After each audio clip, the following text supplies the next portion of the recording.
بسم اللہ الرحمن الرحیم۔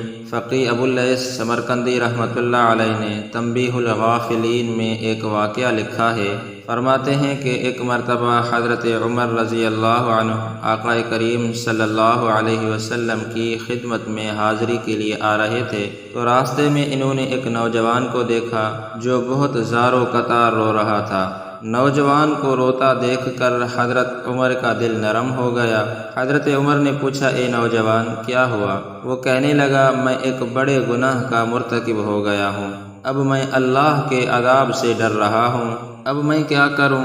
سخت پریشان ہوں، لہذا آپ مہربانی فرما کر آقا کریم صلی اللہ علیہ وسلم کی خدمت میں میری سفارش فرما دیجیے۔ حضرت عمر رضی اللہ عنہ آقا کریم صلی اللہ علیہ وسلم کی خدمت میں حاضر ہوئے تو حضرت عمر رو رہے تھے۔ آقا کریم صلی اللہ علیہ وسلم نے ارشاد فرمایا، اے عمر آپ کیوں رو رہے ہیں؟ حضرت عمر نے عرض کیا، اے اللہ کے محبوب صلی اللہ علیہ وسلم، میں آپ کے خدمت میں حاضر ہونے کے لیے آ رہا تھا تو راستے میں ایک نوجوان کو دیکھا جو کوئی بڑا گناہ کر بیٹھا تھا۔ وہ زار و قطار رو رہا تھا، اس کی آہ زاری نے مجھے بھی رلا دیا۔ آقا کریم صلی اللہ علیہ وسلم نے اندر آنے کی اجازت فرما دی۔ وہ نوجوان آپ کی خدمت میں حاضر ہوا اور وہ نوجوان وہاں بھی رونے میں شروع ہو گیا، حتیٰ کہ وہ پھوٹ پھوٹ کر رونے لگا۔ نبی علیہ السلام نے ارشاد فرمایا کہ اے نوجوان کیا ہوا؟ اس نے کہا، اے اللہ کے محبوب میں بہت بڑا گناہ کر بیٹھا ہوں۔ آقا علیہ السلام نے ارشاد فرمایا، کیا تیرا گناہ بڑا ہے یا اللہ کا عرش بڑا ہے؟ وہ کہنے لگا، اللہ کے نبی میرا گناہ بڑا ہے۔ اللہ کے نبی نے پھر فرمایا، تیرا گناہ بڑا ہے یا اللہ کی کرسی بڑی ہے؟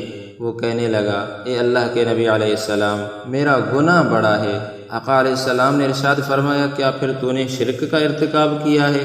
اس نے عرض کیا، اے اللہ کے محبوب میں نے شرک کا بھی ارتکاب نہیں کیا۔ آقا علیہ السلام نے ارشاد فرمایا، کیا پھر تو نے کسی بندے کو قتل کیا؟ وہ کہنے لگا، اے اللہ کے محبوب میں نے کسی بندے کو بھی قتل نہیں کیا۔ حضور نے فرمایا، پھر ایسا کون سا گناہ ہے جس کو تو اتنا بڑا سمجھ رہا ہے؟ وہ نوجوان عرض کرنے لگا، اے اللہ کے محبوب میرا گناہ بہت بڑا ہے، میں کئی سالوں سے کفن چوری کا کام کرتا تھا، مردوں کا کفن اتار کر بیچتا اور اپنی ضرورت پوری کرتا تھا۔ چند دن پہلے ایک نوجوان لڑکی دفن کی گئی، میں نے اپنی عادت کے مطابق رات کو جا کر اس کا کفن اتارا، اور جب کفن اتار کر جانے لگا تو مجھ پر شیطان غالب آیا اور اس نے میری شہوت کو ابھار دیا۔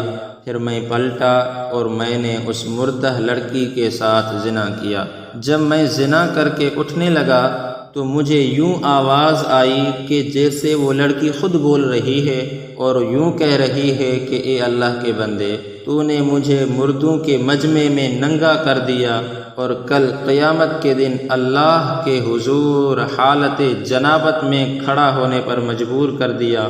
اب اس آواز کی وجہ سے میرے دل پر ایسا رعب ہے کہ میں سمجھتا ہوں مجھ پر اللہ کا غضب ہے اور میں اللہ کے پکڑ میں آ گیا ہوں۔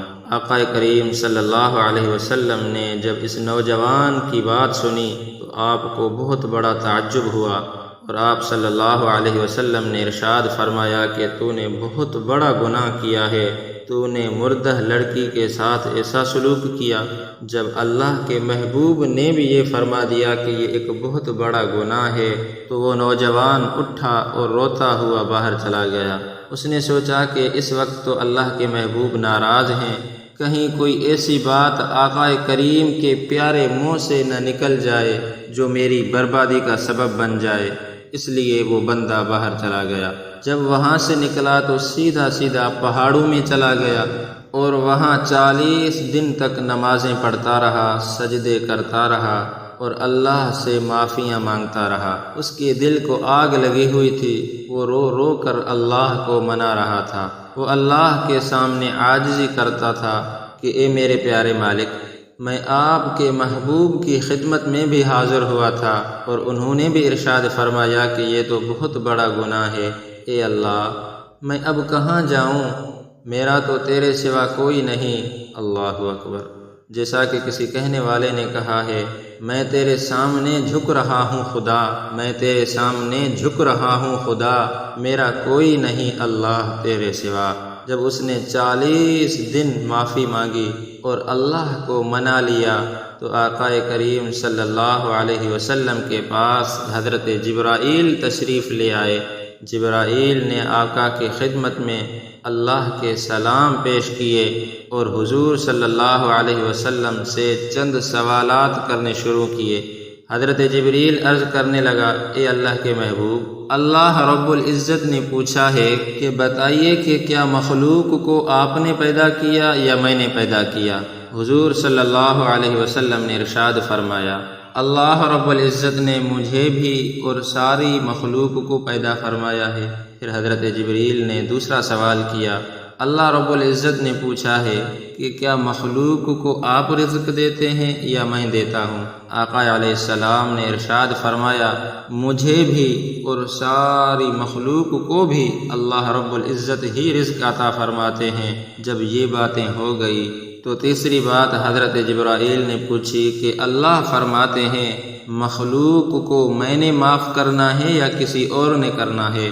آقا علیہ السلام نے اس سوال کے جواب میں ارشاد فرمایا، اللہ رب العزت ہی مخلوق کے گناہوں کو معاف کرتا ہے۔ جب محبوب علیہ السلام نے یہ فرمایا تو جبریل نے عرض کیا کہ اللہ رب العزت نے پھر یہ پیغام بھیجا ہے کہ اے میرے محبوب، اس بندے نے میرے سامنے رو رو کر اتنی معافی مانگی ہے کہ میں نے اس بندے کے گناہ کو معاف کر دیا۔